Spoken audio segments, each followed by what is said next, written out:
Продолжаем работать по заявкам зрителей.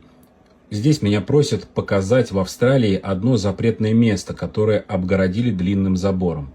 Не знаю, о чем конкретно идет речь, есть пару предположений, а также мы это видео сделаем два в одном, и я вам покажу еще одно интересное место. Первое, о чем я подумал, когда мне предложили найти это место, это военная база почти в самом центре материка. Вот, есть такой городок Элис Спрингс в Австралии, и рядом с ним находится военная база, как бы так называемая австралийская зона 51. Ну, это американо-австралийская военная база, что-то здесь разрабатывают, наверное, испытывают, вот, и ничего интересного особо здесь нет, просто территория, ну, загороженная территория со зданиями и какими-то ангарами. Да, единственное, что здесь интересное такое, это вот эти вот круглые здания, похожие на мячики для гольфа. Вот, интересно так. Ну, и пару радаров здесь стоит еще. Возможно, имелось в виду так называемая Woomera Prohibited Area, которая находится рядом с городком Woomera, и вот это все пространство является полигоном, который отгорожен забором. И тут, если немножко полазить, можно даже найти какие-то базы, да, какие-то вот ангары, сооружения и так далее. Но тоже ничего интересного здесь особо нет, потому что здесь просто испытывают какие-то ракеты, оружие и все прочее. И возвращаясь в начало, я сказал, что вот военная база находится прямо в самом центре Австралии. Видите? Прям почти в самый центр. И, конечно же, центр Австралии находится рядом с этой военной базой. Если мы приблизим вот центр Австралии, вот он, городок Элис Спрингс, и мы идем на север, местечко вот это вот Тиджикала, дальше чуть ниже есть местечко Финк, и рядом с ним находится центр Австралии. Здесь можно уронить человечка, тут тропиночка ведет такая вот к этому месту, по ней можно определить. И вот так вот выглядит центр Австралии. Вот такой вот постамент с памятной доской, да, либо же нажимаем прямо вот сюда и смотрим фотографии с места событий. Вот флаг Австралии, вот табличка, вот так вот можно все это посмотреть. Да, вот такие вот знаки сюда ведут. Да, вот Ламберт-центр, географический центр Австралии. И рекомендуют только на полноприводных автомобилях сюда приезжать. Вот. Ну, этот центр Австралии был рассчитан в 1988 году Королевским географическим обществом. И был назван в честь Брюса Ламберта, да, который был директором Национального картографического управления с 1951 по 1977 год. О чем нам свидетельствует вот эта табличка, да, вот годы жизни 912-92. И вот эта вот памятная доска, и этот знак был установлен здесь спустя 2 года после его смерти в 1994 году. Ну вот и все. Центр Австралии, координаты в описании. Один из зрителей попросил меня найти центр Евразии. Давайте с удовольствием это найдем, потому что этот вопрос дает мне возможность рассказать вам об еще одной очень интересной вещи. Чтобы найти центр Евразии, нам нужно найти Алтайский край, вот Барнаул, и уйти на границу с Казахстаном. Здесь находим 2 города, Курчатов и Семей. Вот. Семей, насколько известно, раньше назывался город Семипалатинск. А чем известен этот город? Конечно же, своим ядерным полигоном, одним из крупнейших в СССР, которые открыли в 1947-м, начали строить, а в 1949-м уже начались первые испытания. Вот. Ну, конечно, в августе 91-го Назарбаев его закрыл, этот полигон, но, тем не менее, свои следы он оставил. Вот даже у меня есть координаты одного из кратеров, да, которые вот здесь есть после испытаний. Вот. Его координаты будут в описании. Чем еще известно это место? Да? Город Курчатов, вот этот вот, он был раньше закрытым и назывался Москва-400, а назван в честь Игоря Курчатова, который является основателем Института атомной энергии. Вот такая вот штука. И непосредственно центр Евразии как раз-таки связан с этим местом, потому что он находится как раз, можно сказать, чуть-чуть за пределами этого полигона. Находим город Семей и идем вниз по вот этому шоссе, которое Р-138 называется. Идем вниз, вниз, вниз. И вот здесь вот мы поворачиваем направо. И находим тот самый центр Евразии, который мы и искали. Вот такое вот совпадение, да, рядом с Семипалатинским атомным полигоном находится центр Евразии. Быстренько покажу, что здесь происходит, как все это выглядит. Вот с воздуха у нас есть такая вот площадь здесь. И центр Евразии выглядит вот таким вот образом. Вот такая вот пирамидка на платформе. Также здесь дом-музей казахского писателя Абая Кунанбаева, который родился и умер, кстати, в Семипалатинском уезде в 1904 году. Сейчас я покажу, как выглядит эта пирамидка на фотографиях. Это вот пирамидка комплекса, это не она. Сейчас я вам покажу. Вот здесь вот по-английски написано центр европейского, центр Евразии, да, центр континента Евразия. Или вот так вот, центр Евразийского континента. Вот, ну и дом-музей Абая Кунанбаева. Он очень популярен в Казахстане. Вот, он является основоположником казахской литературы и ее классик вообще. Да, перевел много произведений, в том числе и европейских авторов, и познакомил казахский народ с европейской культурой. Вот, вот его памятник. Вот мы нашли центр Евразии, все координаты в описании. Спасибо за вопрос. Все же помнят вот эту знаменитую сцену с 11 из финала сериала «Очень странные дела». Такая сцена, которая покорила многих зрителей. Да, вот с тем, что она, может быть, даже выжила и находится вот в этом месте. И давайте же найдем, где она находится на самом деле. Для этого нам нужно попасть в Исландию. Здесь достаточно, ну, несложно найти это место. Вот, находим столицу Рейкьявик. Вот, дальше нам нужно найти реку Тьорса. Ее тоже легко найти. Она хоть и не подписана на картах, но она такой золотой нитью пронизывает вот ландшафт Исландии. Да? То есть мы идем вот от Рейкьявика по побережью, и вот она, вторая река, начинается река Тьорса. Мы идем вверх по ее течению до того момента, пока не наткнемся на озеро под названием Солтартан-Галоун. Вот оно, это озеро. И от него налево, вот нам уже даже подсказывает сама карта, находится то самое место, где снималась эта сцена. Вот она. Здесь находятся два водопада, это Хауи-Фос и Грани-Фос. Именно они и изображены вот на этой сцене. Вот тут нарисованы еще жилые дома, но по факту их нет. Да, то есть, если мы вот посмотрим вид сверху, как это выглядит все, вот так это выглядит. Вот эти два водопада, но тут никто не живет, естественно. Все это было нарисовано на компьютере. Вот, и сейчас я вам попробую повторить кадр в кадр примерно, если вспомню, какой кружок. По-моему, вот этот. Вот она сюда поднималась, в эту гору. И вот такой вид она увидела. Да? То есть вот почти как в кино. Вот они, эти два водопада. Здесь еще есть такие небольшие третьи, но это все одна река. Здесь вот водопадик есть, но он тоже в фильме заснялся. Ну, вот такое это место. Его координаты я оставлю в описании. Сможете сами сюда попасть и посмотреть другие фотографии, которые здесь приложены. А так, это очень популярная туристическая зона. Сюда даже туры в Исландии продают. Очень популярное место. Можно посетить его при любом удобном случае, когда будете на этом замечательном острове и в этой замечательной стране. Вот так вот. Вот здесь снят знаменитый кадр. Один из зрителей попросил меня показать водопад Викторию. Ну что же, без проблем, давайте это сделаем.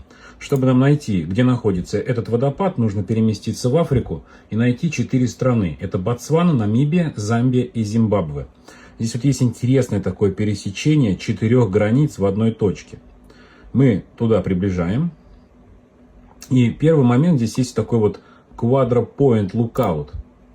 Да, то есть можно вот с этой точки посмотреть как бы на этот мост знаменитый, где пересекаются 4 границы, по сути, 4 стран.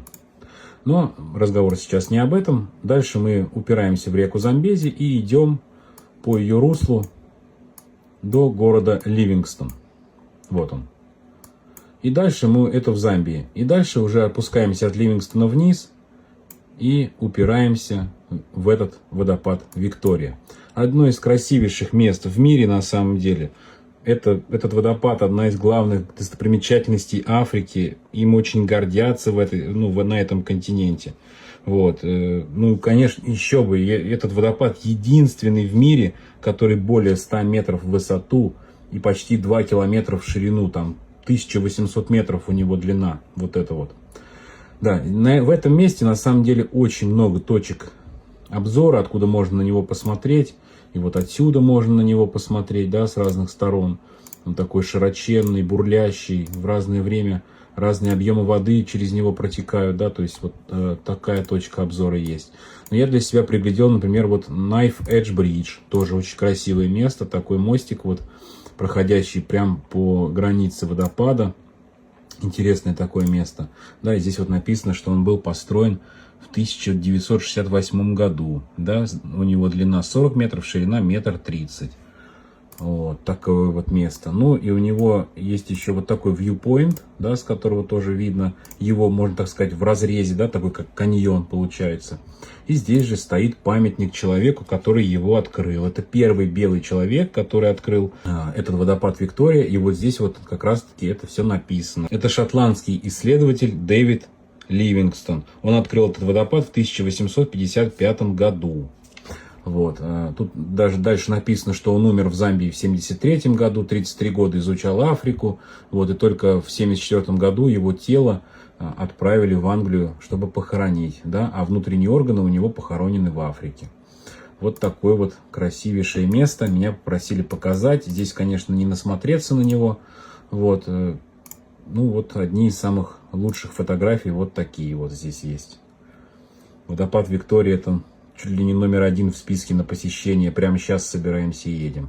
Совсем недавно я впервые попробовал на вкус шоколад Таблерон, который мне привезли из Европы. И я вам так скажу, он мне понравился. Хороший шоколад. Но задолго до этого я выяснил, что же вот это такое находится на его логотипе. Сначала я думал, что это какая-то шоколадная конфета в виде горки. Да, но на самом деле, конечно же, это символ Швейцарии, гора Маттерхорн. Красивейшее место, даже это не гора, а вершина, потому что горы это Альпы, вот, а Маттерхорн это знаменитая пирамидообразная вершина в Пенинских Альпах, вот, которая находится на границе Италии и Швейцарии. И чтобы ее найти, нам нужно найти город Турин в Италии и пойти строго на север. Здесь вот мы находим такое голубое озеро под названием Лаг-де-Галия, и прямо сразу сверху от него вот начинаются такие вот белые как бы вершины, и вот он, собственно, сам Маттерхорн. Вот у меня есть даже фотография, как выглядит его макушка, да, вот это вот как раз-таки вершина Маттерхорна. Но чтобы нам его лучше посмотреть, лучше всего посетить курортный город, горнолыжный курорт Цермат в Швейцарии, да, на юге Швейцарии. И как раз-таки здесь находится точка обзора этой горы. Вот он, этот Маттерхорн. Здесь как бы одни из лучших видов этой горы из этого города происходит. Мне кажется, на всех рекламных плакатах, все рекламные плакаты этой вершины были сделаны здесь. Да, вот такое замечательное место. Можно будет самостоятельно эту гору найти, эту вершину, и поискать ее на картах и посмотреть. Потому что здесь можно и на вершину человечка уронить, посмотреть, как это все выглядит, да, вот так вот. Ближе к вершине тут лагерь ребята разбили, фотографии прикладывают. Очень интересно вместе со скалолазами походить по горам, при этом сидя в удобном кресле, вот, и при комфортной температуре. Но единственное, знаете, чему я завидую? Тому, что у меня товарищ живет в Швейцарии, и он эту гору из окна видит каждый день. Да, вот я завидую ему. Ну, опять же, я называю горой, но это вершина, да. Гора, она потому что 4478 метров у нее высота, поэтому называю ее горой, но это вершина. Всем спасибо, координаты в описании. Продолжаем находить знаменитые места из культовых фильмов и сериалов. На очереди у нас фильм «Брат 2». Помните, да, как Сергей Бодров, исполнитель главной роли в этом фильме, приезжает в Чикаго и в своем путешествии по городу вот садится на эту скамейку. Вот идет сцена, где он до нее доходит, присаживается. Потом идет перебивка с закатом, где он идет по набережной. Вот. И потом нам снова показывают, как он сидит на этой скамейке и курит сигарету. Давайте же найдем, где эта скамейка находится в реальной жизни. Для этого открываем Соединенные Штаты, находим озеро Мичиган, которое такое похоже на баклажан. И вот здесь вот у него есть Чикаго, на его южной части этого озера. Найти эту скамейку достаточно просто. Нужно нам найти реку Чикаго, которая впадает в это озеро. Вот она коротенькая такая. И нам нужно отсчитать 4-й мост от озера. Вот оно озеро, вот раз мост, 2, 3 и 4-й мост. Он такой идет под углом. И вот как раз таки на правом берегу реки нам сразу выскакивает подсказка Brother Tool Movie Place. Именно здесь и происходили съемки этой сцены. Единственное, что на Google картах нету фотографий прям с этой скамейки, но если мы вот с дороги посмотрим, то вот она, эта скамейка. Вот эти знаменитые зеленые фонари, которые здесь, да, в этой сцене представлены, вот один, вот второй.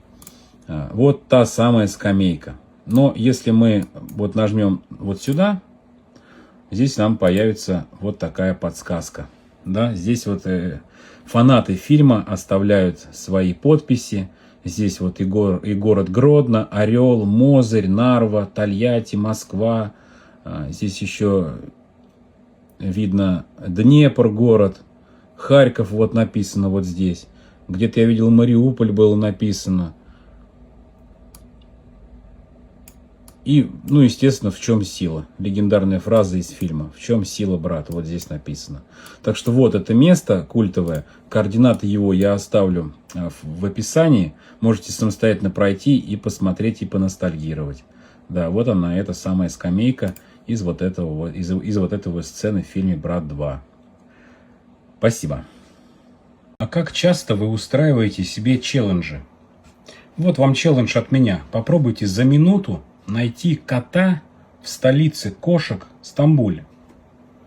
В Стамбуле, в столице кошек. Найдите за минуту кота. Давайте попробуем. Вот в любое место Стамбула просто швыряем человека. Так, это не то. Вот на улицу. Просто в любую рандомную. И попробуйте найти кота за минуту. Время пошло. Здесь кошек нет. Так, помойка тоже нет. Столица кошек, я напоминаю, значит, они должны быть повсюду, по идее. Поэтому будем просто во всех направлениях смотреть. Может быть, где-то кота увидим. Я даже в окнах пытался смотреть. Перескакиваем сюда. В окнах нет. Столица кошек Стамбул. Так, туда нельзя, наверх.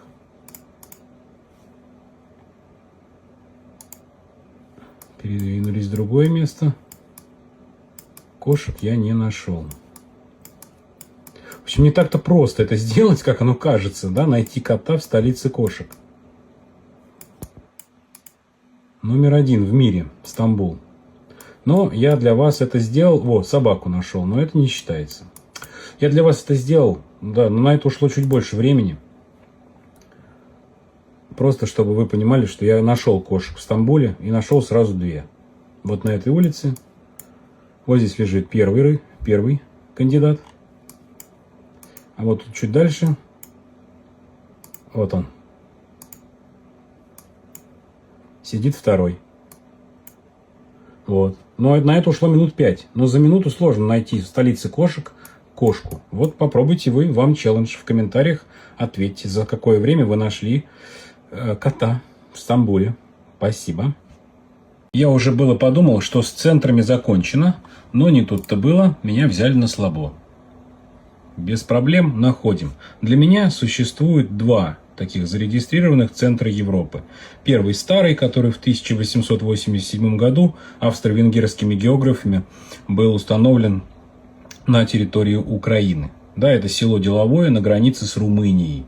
Вот мы ищем Румынию, вот она граница. Здесь Карпатский национальный природный парк. И, соответственно, находим местечко село Деловое. И идем наверх до села Круглый. И вот здесь таки как раз таки на реке Тиса находится тот самый старинный знак, да, центра Европы. Получается, вот у нас есть фотография. Видите, написано, что центр Европы. Вот такой вот здесь стоит обелиск с надписями. Да, и вот тут вот написано, что это было восстановлено предприятием, да, которое здесь присутствует, Главное управление геодезии и картографии при Совете министров СССР. То есть это при Советском Союзе вот это вот восстановили. Видимо, было разрушено, все-таки уже давно было отмечено. И вот такие вот вещи здесь происходят, в этом центре Европы. И вот такая вот стела тоже здесь стоит, металлическая, да, вот так она выглядит. И вот такая еще есть фотография. Это вот первый центр Европы. И второй, уже в 1989 году французский институт географии определил центр недалеко от Вильнюса. Вот у нас Вильнюс, столица Литвы. И от Вильнюса нам нужно проехать по трассе А14 на север до вот этого местечка под названием Гириджа или Джириджа, не знаю, на литовском наверняка это по-своему звучит.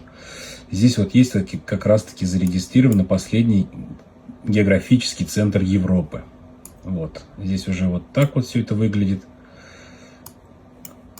Вот тут много флагов, и вот такая вот стелла здесь стоит с указателями, да, что вот это действительно центр Европы.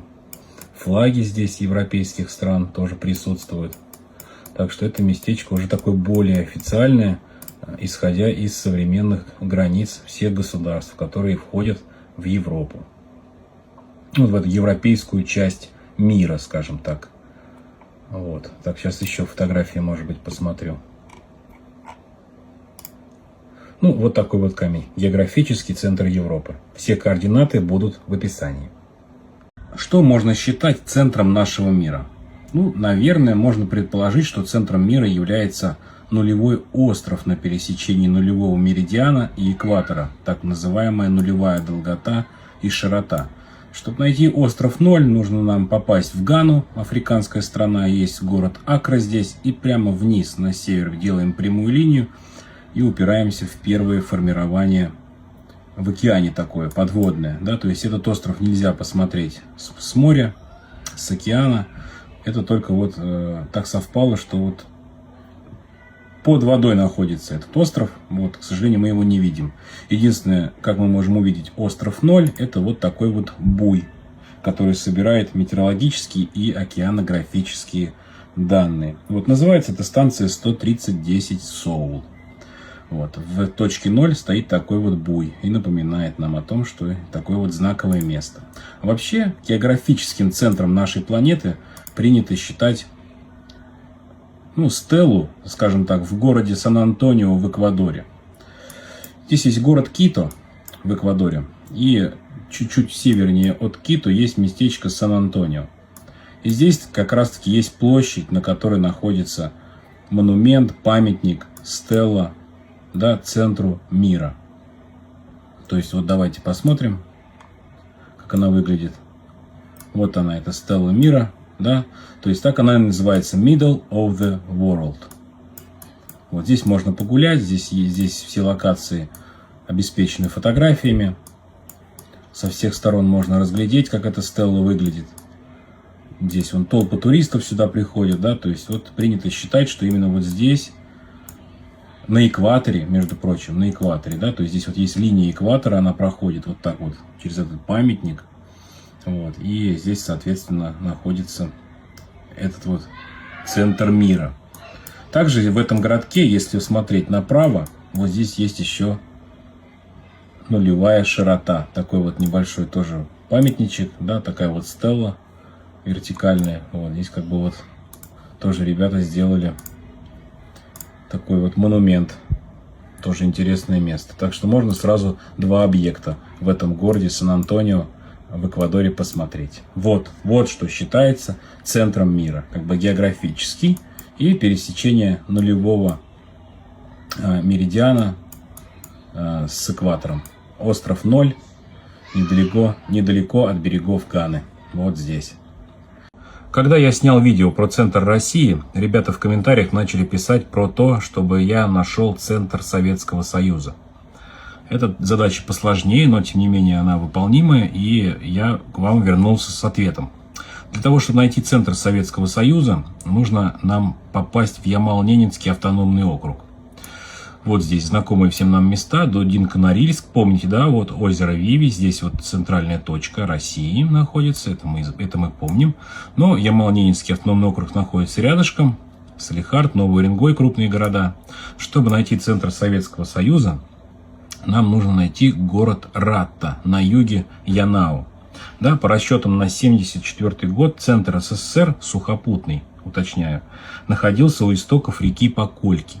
И чтобы нам найти центр СССР, вот есть город Ратта, и вот она, река Поколька. Пошла вниз сюда, к ее истокам мы спускаемся. Это, опять же, данные по расчетам на 1974 год. Чтобы нам вот в этом месте у истоков Покольки найти центр СССР, нам нужно найти вот эти маленькие 4 озерка. И поднимаемся выше до 2 вот этих озер, очень похожих на Северную и Южную Америку. Ну, это моя такая интерпретация. И вот здесь-таки как раз в лесу и находился тогда центр СССР. Вот. И ребята, энтузиасты, также в тот 1974 год съездили туда и установили там памятную табличку. Вот я нашел статью людей, которые на снегоходах туда выбрались, на этот маршрут, и засняли эту самую табличку. Вот так она выглядит. Видите, точка центральной территории, точка центра территории СССР. Открыто. Ну, там главного редактора журнала «Турист». Вот, 1974 год. Вот ребята сфотографировались с этой табличкой.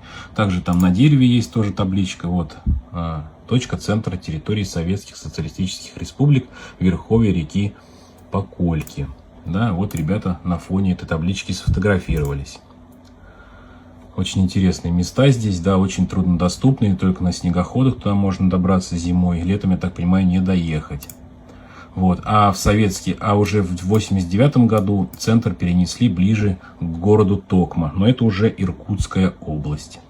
Да, то есть Токма считается центральным, считалось до последнего момента, Токма. А так это верховье реки Поколька. Вот здесь. Что будет, если в Google ввести Чиксулуп и нажать Enter?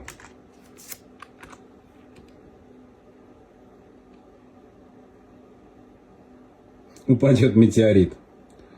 Да, это очень такая интересная штука, такая пасхалка от Гугла.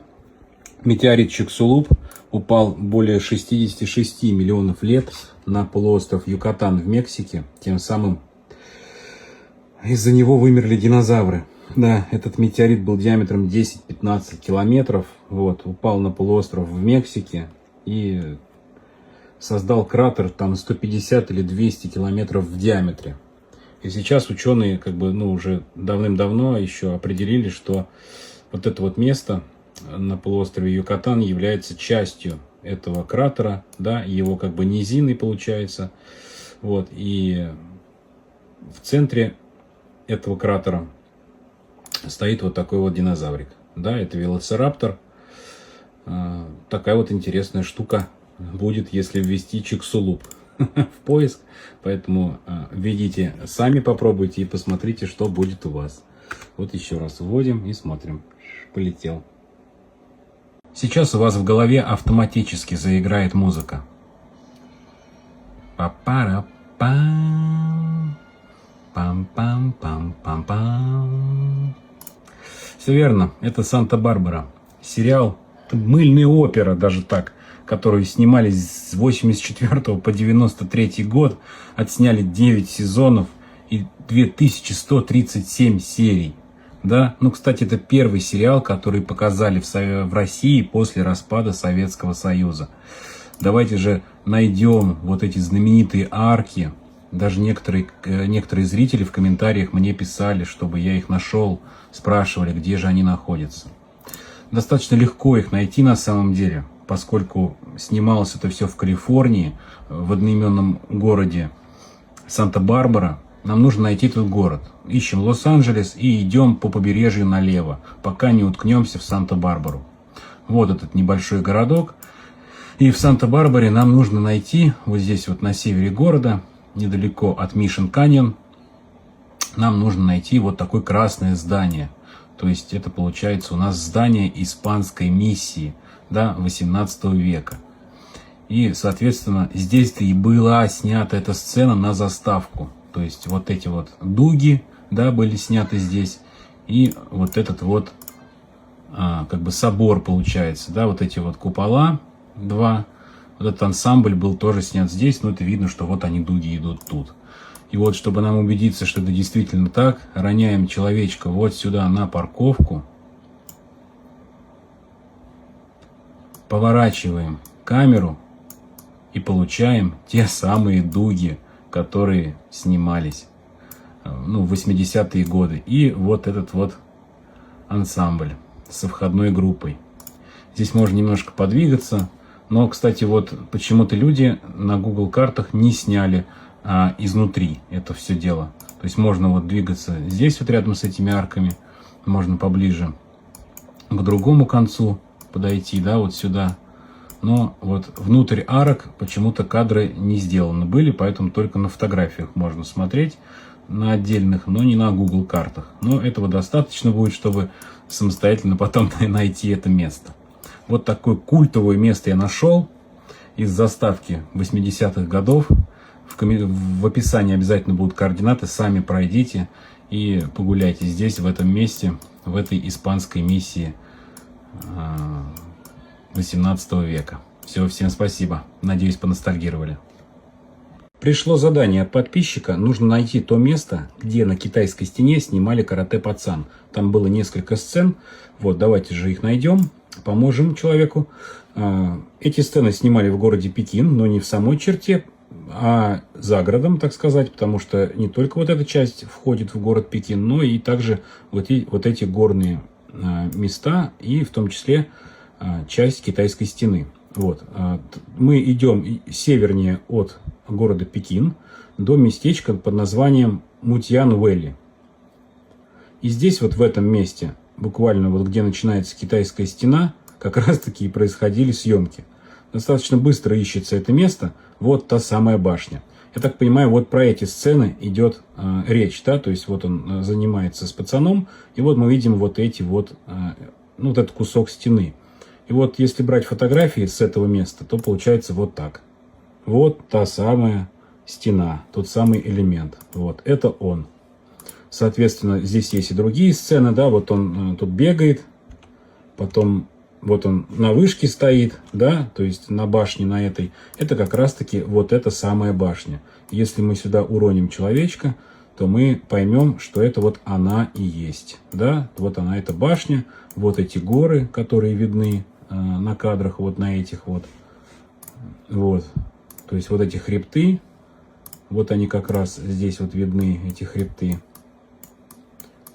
Но вот единственный момент, здесь, да, здесь как бы пустое пространство, а на кадре тут видно, что как будто бы что-то постелили специально для съемок, то есть закрыли как раз вот это вот пространство, закрыли просто, чтобы можно было снимать. Так что вот такие дела. Я надеюсь, вам помог, нашел вам это место. Координаты его я скину в описании, чтобы вы смогли найти и повторить то, ну, повторить, точнее, как вы хотели, повторить сцену. Если у вас это получится, жду от вас видео, либо в директ, либо можете скинуть в комментарии ссылку. Так что дерзайте. Спасибо вам за задание. Это видео для фанатов сериала «Клиника». Я в прошлом году пересмотрел его уже в 18-й раз и очень жду 25 февраля, потому что они начали снимать новый сезон спустя 20 с лишним лет. И что приятно, прямо в аккурат на следующий день после моего дня рождения должна выйти первая серия. Давайте же найдем, где снимался этот сериал, в какой больнице. Но сначала обратимся к первой серии первого сезона. Помните, Джей Ди первый день пошел на работу, и нам показывают вот такой вот фасад больницы. Но на самом деле это другая больница, не в ней происходили съемки. Эта больница, и обе этих больницы находятся в Калифорнии и в Лос-Анджелесе, но вот та, что была в первом сезоне, в самом начале, ее можно найти около стадиона Доджерс. Бейсбольная команда, да, вот здесь стадион у них находится. И буквально в паре кварталов раньше эта больница находилась вот здесь. Ее снесли, но на Google картах мы ее сможем посмотреть. Если вот человека сюда уронить, вот мы видим тот самый фасад этой больницы, где вот Джей Ди вот здесь шел и как бы пошел в свой первый рабочий день. Но если мы посмотрим с другой стороны, то увидим, что она уже вот снесена, и здесь уже что-то строят. Да, вот видим по историям, то, что вот больница была в 17 году, в 19, в в 21-м, а в 22-м уже ее снесли. Все, то есть этой больницы уже нет. Но та же самая судьба постигла и Sacred Heart, да, которая по фильму называлась «Больница». Она тоже находится в Лос-Анджелесе, найти ее достаточно просто. Ищем Беверли-Хиллз, потом Голливудские холмы и в аккурат за Голливудскими холмами. Вот есть прямая дорога такая, она называется Riverside Drive. Координаты я оставлю. И вот здесь вот мы, получается, человека бросаем, и здесь стоят дома. Да, тоже это здание было снесено в 2012 году, но если мы отмотаем на июль 2007, эта клиника стоит. Вот она. Вот так она выглядела сзади раньше, да, помним все эти кадры. И вот такой кадр тоже. Вот. Все координаты будут в описании. Можете перейти, сами посмотреть и поностальгировать по этому сериалу. Может быть, это сподвигнет вас пересмотреть его еще раз. Поступил запрос от зрителя. Видел ли я что-нибудь необычное, то, что никак не объяснить?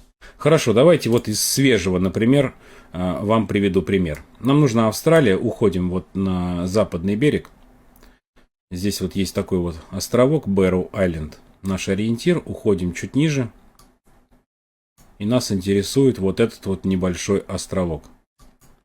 Здесь в режиме просмотра есть две точки, куда можно уронить человечка. Уроняем, например, на нижнюю точку. И что мы видим? Потолок, какие-то коридоры и какой-то туннель вниз. Уже настораживает, да, темнота, такой грязный потолок. А теперь мы уроним человечка на другую точку. Вот это вот что такое? Мы видим низ этого тоннеля, стулья, причем страшно так, они туда в темноту уходят, их там тоже видно. И в середине какая-то штука, я не знаю. Джуманджи какой-то, как будто бы. Это вот первая такая штука, непонятная, странная, как арт-объект какой-то, не знаю. Вообще, я так вот посмотрел, вот этот пользователь AMG 326... Он выкладывает всякое неизвестное. Вот неизвестное место. Например, паровозик. Да, вот такой. Тоже стоит в каком-то помещении. Но привязка здесь идет уже, вот по карте, если смотреть, привязка идет к Гринвичу, да, то есть это Лондон. Дальше идем. AMG 326. Вот такое помещение, например. Тоже нам показывается здесь. Вот, здравствуйте, с праздником. Но это видно на компьютере сделано. И еще очень интересное такое я нашел здесь место у него. Это вот это. Недалеко от Лос-Анджелеса. Кажется, как будто бы старый снимок. Мы вот так вот крутим и здравствуйте. Добрый вечер. За столбом какая-то штука такая интересная. Вот. Вот этот пользователь AMG 326, я попытался поискать информацию, так и не нашел, что это такое. Вот. И вот такие фотографии он выкладывает. Возможно, это все сделано на компьютере, и он к рандомным точкам, к случайным, все это привязывает, и получаются такие вот необычные снимки. И координаты первого места я вам скину в Австралии. Зайдите, посмотрите, и потом также в историю картинок этого пользователя пройдите и посмотрите другие, вот эти все. Вот это вот необычно. Спасибо зрителю за запрос. Узнаем мир вместе. Уже несколько человек скинули мне вот эту картинку. Якобы Google поймал сбежавшего заключенного, но размыл лицо, потому что не стукач. Ну, вообще этой теме 16 лет. Я прекрасно знаю, где находится этот заключенный, якобы. Вот. Во-первых, фотография не совсем корректная, потому что здесь видно, что как будто бы он из-за поворота бежит. Тогда, ну, на оригинальной фотографии это не так. Он не бежит из-за поворота. Я сейчас объясню, почему. Давайте найдем, да, и покажу. Нам нужен Йоханнесбург, это ЮАР. Мы идем вот сюда, белые точки, наш ориентир появляются. Вот сюда приближаемся и видим вот здесь вот такой коттеджный поселок. Как раз таки вот по этой дороге, 35-я авеню, этот якобы заключенный и бежал. Давайте мы вот сюда человечку уроним и посмотрим. Это здесь 23-й год. Нам, чтобы его увидеть, нужно 10-й год поставить. И вот мы уже его видим. То есть я не понимаю, где тут поворот на фотографии. Вот на этой, да, то есть эта фотография явно, ну, либо как-то фейк какой-то или еще что-то. То есть в оригинале это все было на прямой дороге. И такое ощущение, пока двигается машина, как будто бы человек стоит на месте под одним и тем же деревом. И смысл в том, что еще, когда двигаешься, пропадает возможность 10-й год поставить, нужно чуть-чуть вперед вот так дать, и она появится. Вот, мы можем его увидеть, что он опять на том же месте стоит. То есть он как будто бы на месте топтался, пока машина ехала. Вот мы сейчас поближе к нему подъедем. Сейчас найдем. Вот. Ну вот он вблизи, да, ну, раньше можно было его чуть побольше посмотреть, только лицо было замазано. Сейчас, видимо, тема расфорсилась, и человека замазали уже полностью. Ну, то есть, видите, да, то если мы его проедем, мы будем смотреть на его спину, и мы вот как на фотографии здесь этого не увидим. Ну, во-вторых, этот человек в синей футболке бежит, да, то есть это, ну, явно не заключенный. И вообще у меня закралось подозрение, что вот этот человек живет вот здесь и просто шел куда-то на работу. В один вот из этих вот карьеров, где добывают там цемент или там что там, известняк и так далее. Просто это у него оранжевая рабочая форма, чтобы на строительном объекте его было хорошо видно. Также, во-вторых, здесь, ну, в-третьих уже, здесь нет никаких исправительных учреждений. То есть, откуда он бежал, непонятно. Здесь одни школы, жилые дома и так далее. То есть, ну, соответственно, это навряд ли. Это 95%, что это обычный человек, который шел на работу, скорее всего.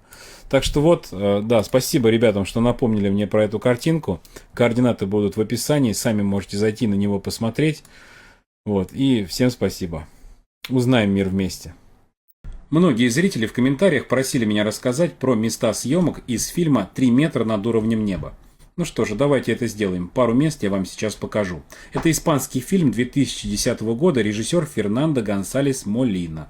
В главных ролях сыграли Марио Касас в роли Хьюго, он же Ачи, и Мария Вальверде в роли Баби. Вот как раз таки на доме главной героини давайте и остановимся, где она жила. Вот на 8 минуте 10 секунде нам показывают дом вечерний. Здесь узнаваемые колонны, такая высокая входная группа, и забор тоже с колоннами и калитка. Давайте найдем этот дом. Съемки проходили в Барселоне, это всем известно, а также на прибрежной линии рядом с этим городом. Этот дом я нашел вот здесь, на этой улице. Давайте человека сюда уроним. Координаты этого дома будут в описании, естественно. И вот мы видим привычные нам колонны. Да, калитка металлическая, тоже колонны поменьше на заборе. В общем, это этот дом. Здесь вот дедушка какой-то стоит. Съемка январь 22 года. То есть, ну, вот этот дом, мы его нашли. Но второе, самое интересное, о чем меня больше всего спрашивали, это, конечно же, дом во второй половине фильма, куда Ачи привез, да, Баби на мотоцикле, и у них там все случилось. Естественно, всем интересно, где этот дом находится. 11:17 у нас по таймингу. Вот он забирает ее из дома на мотоцикле. Они уезжают, с красивыми видами едут к этому дому. И вот они к нему подъезжают. Этот дом. Дальше он перелезает через калитку, вот через вот эту, открывает дом изнутри, и они заходят внутрь, и нам показывают, подсказка такая, бассейн, который направлен прямо к морю. То есть это мне помогло найти этот дом, да, я узнал, что этот дом находится где-то в районе Коста-дель-Морезме, район такой рядом с Барселоной, и я начал его искать. И вот по всей прибрежной линии, по всей красной зоне я его искал, и уже практически в конце я его нашел. Ориентир вот этот пирс с лодками. Дальше ищем изгиб дороги. И вот здесь такое круговое движение. И вот он, наш дом. Быстренько опускаем человека сюда. Его координаты я тоже скину, чтобы вам было проще. Вот он, этот дом. Вот эта калитка, через которую он перелезал. Вот эта дверь, из которой он вышел. Вот эти ворота, которые у нас были на видео. Да, вот они, эти ворота. Просто цвет другой. Но сам факт, как бы он есть вот в этом. То, что это этот дом. И тоже, если на него смотреть сверху, мы видим, что вот она веранда, вот он бассейн, смотрящий прямо на море. Так что вот вам два объекта из этого фильма. Все координаты в описании. Надеюсь, вам понравилось. Если вы хотите меня поддержать, вы всегда можете это сделать. Все ссылки есть в шапке профиля. Узнаем мир вместе. Самое большое кладбище в Вади Ас-Салам или Долина Мира. Это гигантское шиитское кладбище, куда свозят покойных не только из Ирака, но и из других стран. Находится в городе Ан-Наджаф. Вот страна Ирак, город Багдад, идем южнее. Здесь город Ан-Наджаф. Тут и расположено то самое кладбище. Вот оно такое огромное из космоса. Вот эта вся большая территория, это все кладбище. Быть похороненным на самом большом кладбище мира рядом с имамом Али в ожидании судного дня считается почетным. Здесь вот есть как раз его мечеть имама Али. Давайте на нее посмотрим. Вот так она выглядит, да? Имам Али, напомню, это 4-й праведный халиф, двоюродный брат, зять и сподвижник пророка Мухаммеда, саллиллаху алейхи вассалям. Шииты его почитают как святого, как праведника, воина и вождя. И вот как раз таки рядом с ним это кладбище и находится. И всех сюда привозят. Давайте посмотрим, немножко можно глянуть. Здесь есть где человечка уронить можно в паре мест. Да, и вот с земли это все выглядит вот таким вот образом. Очень много захоронений. Да, немножко нестандартных, мы таких, может быть, никогда и не видели. Но вот таким образом все это вот кладка из кирпича, какие-то плиты. Вот так вот такие надгробные таблички. Здесь вот так вот все расположено. Интересно. Давайте еще одно место какое-нибудь выберем. Например, вот это. Да, то есть самостоятельно можете тоже все это посмотреть. Вот. Зрелище, конечно, интересно. Кладбище древнее.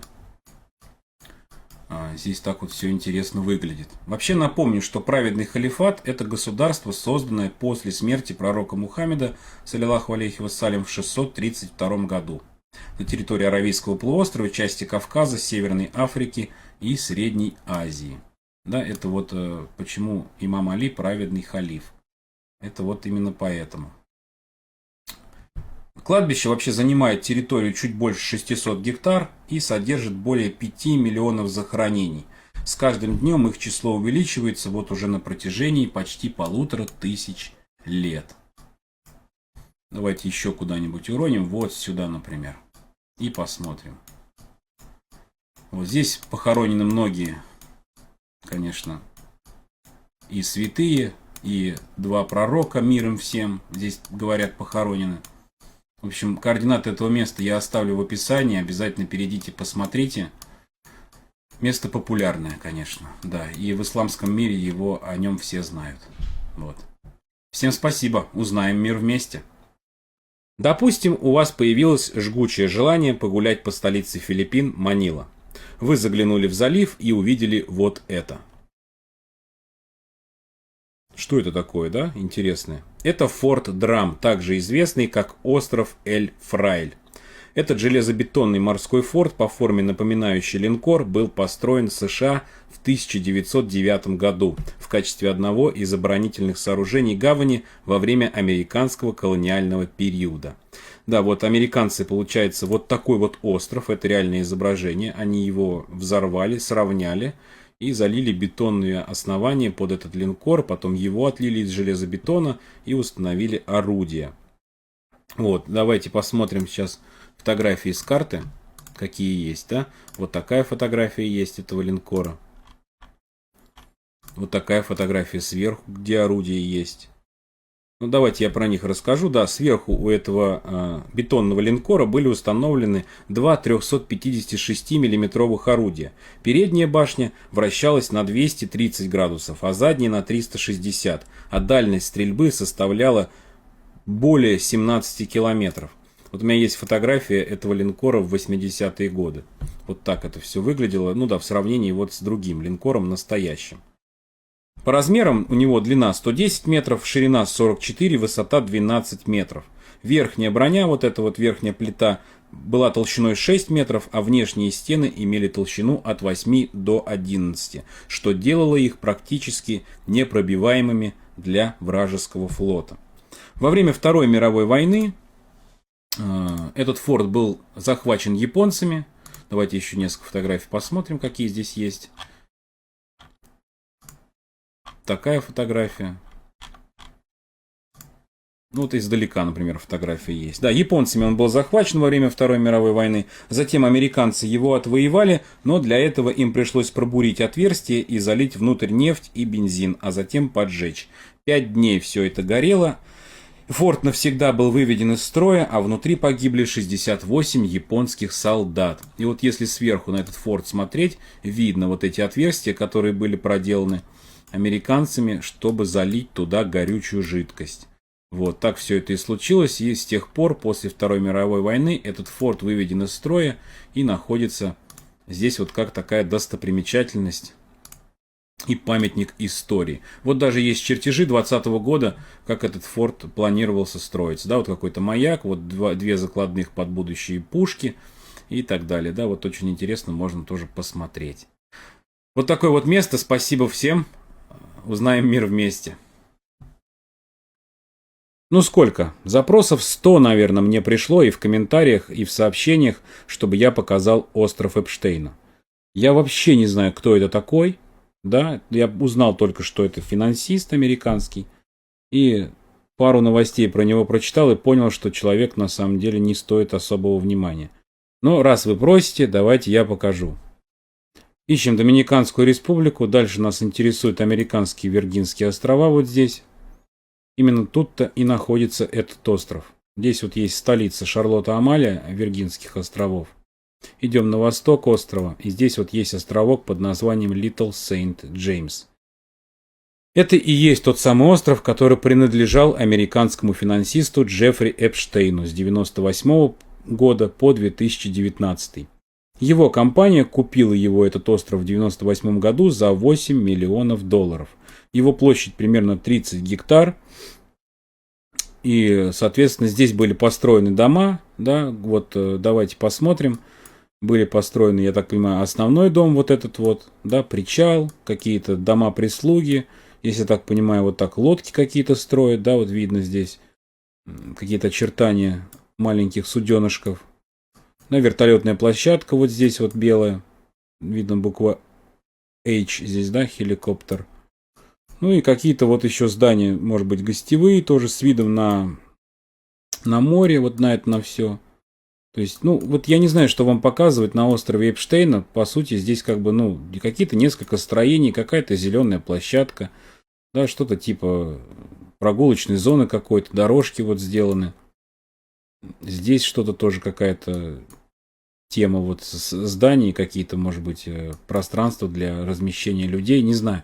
То есть, ну, что я могу сказать? Да, известно, что 3 года назад, да, в 2023 этот остров купил миллиардер Стивен Декофф. Он купил Little Saint James и купил Great Saint James. Вот, и вроде как была информация, что он планировал построить на островах курорт класса люкс с отелем на 25 номеров.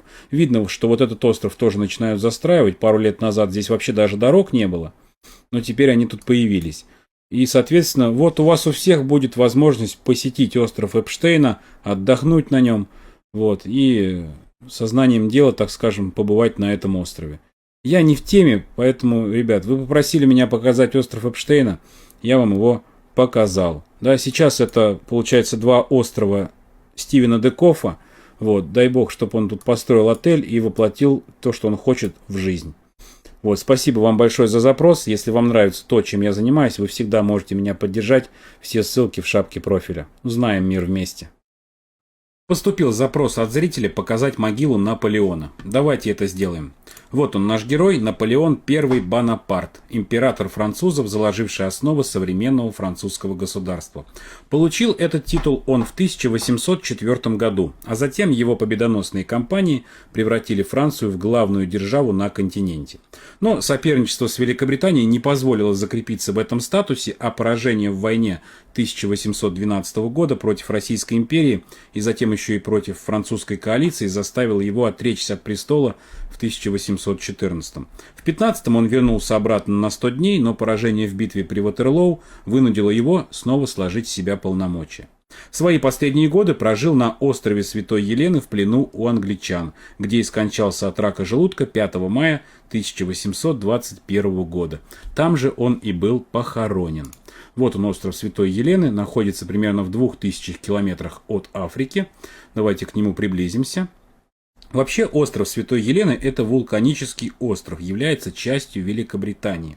Но два дома, где жил Наполеон, а также долина с его могилой, принадлежат Франции. И, как правило, именно эти места французские как раз-таки и привлекают туристов на этот остров. Вот здесь вот находится могила Наполеона, давайте на нее посмотрим. Вот такое скромное надгробие и небольшая металлическая оградка. Да, вот так посередине леса, здесь так вот все выкошено, так красиво все выглядит.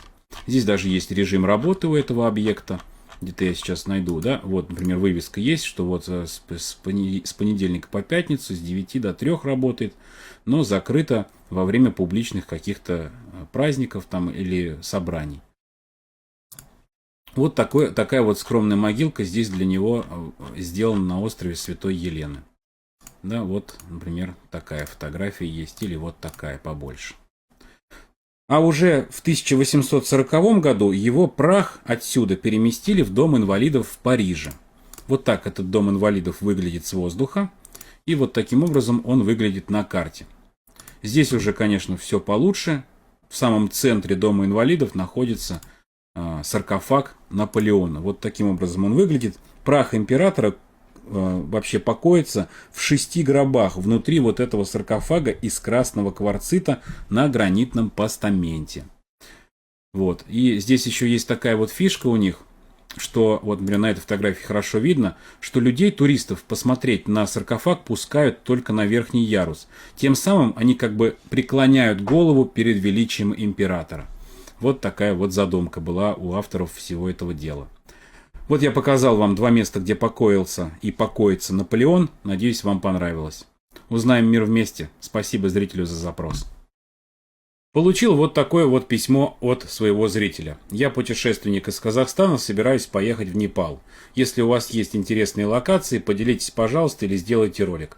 Конечно, давайте рассмотрим несколько локаций. Я вам не буду советовать Катманду, виды на Джомолунгму, храмовый центр Своям-Бутанг, площадь Дубар или непальский центр искусств. Это вы сами без меня найдете, прилетев в столицу, все это увидите, места популярные. Да, и также центральный зоопарк тоже обязательно можно посетить. Но первое место – это холм Пун. Поход на этот холм считается одним из самых доступных и не требует никакой физической подготовки. Придете и сразу пойдете туда. Самое главное – успеть дойти до восхода солнца, чтобы увидеть самые шикарные виды. Джомолунгму, конечно, оттуда не увидите, но вас порадует парочка других восьмитысячников. Вот оно, вот это местечко Годи-Пани. И здесь вот есть такая тропинка на этот холм. Быстренько человечка сюда уроним и посмотрим. Вот какие виды вам отсюда откроются. Это популярное место, но самое главное, это, конечно же, обзор, который вас здесь ждет. Вот они, эти восьмитысячники. Но глазами, конечно, это увидеть будет гораздо лучше. Поэтому рекомендую вам посетить это место. Там уже сами разберетесь, каким по счету. Второе место это город Покхара, который находится на озере Пхева. Вот этот город, вот это озеро. Здесь обязательно к посещению водопад Деви. Вот он. Вот такой вот водопад. Шикарное местечко. Вот такое вот красивейшее место. Вот такой вот вход здесь есть. Речка вот такая течет. В общем, много здесь всего такого интересного. Походите, посмотрите. Сейчас еще одну фотографию. Ну и вот такая, например, фотография. Это обязательно к посещению. Также в этом городе нужно посетить смотровые площадки и буддийский храм. Смотровая площадка находится вот здесь. Здесь виды на город, как на ладони, на озеро. Тоже посмотрите. Отсюда же видно храм, который я вам рекомендую посетить. Он находится вот здесь. Вот чуть подальше. Вот такой вот храм. Ну и третье место, после того, как находитесь и насмотритесь, нужно расслабиться, а для этого посетите горячие источники Джину Данда. Вот они здесь находятся, все координаты будут в описании. обязательно съездите на эти горячие источники. Здесь самое главное, это вот такой вот подвесной мост. Тоже его обязательно посетите и потом напишите о своих впечатлениях. Вот 3 точки вам предлагаю. Если получится съездить, будет очень хорошо. Спасибо за запрос. Узнаем мир вместе. Много людей, увидев на Google картах что-то необъяснимое, сразу думают, что это какой-то заговор.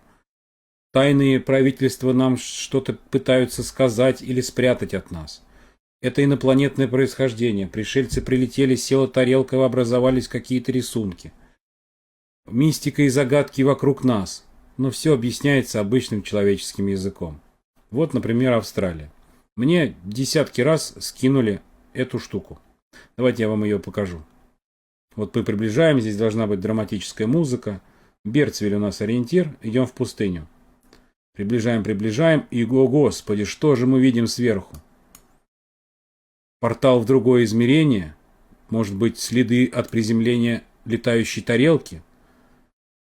Новый календарь майя, конец света, мы все закончимся? Ну, конечно же, нет, ребят. Это все просто объясняется. Это Big Red Bashville. Престижный семейный фестиваль. Проводится ежегодно в течение 3 дней в июле на 40-метровой песчаной дюне, которая называется Big Red. Вот она. Это здесь находится. И все это расположено в пустыне Симпсон в штате Квинсленд.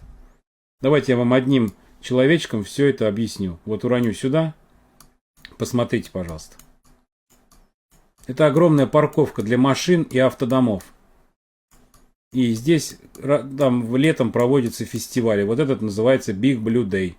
Вот она сцена, где играет музыка. И вот люди, которые стоят на дюне. Да, еще этот фестиваль знаменит тем, что он считается чуть ли не самым отдаленным фестивалем в мире. Каждый год он привлекает более 10 тысяч зрителей, да, поэтому так много машин мы видим здесь.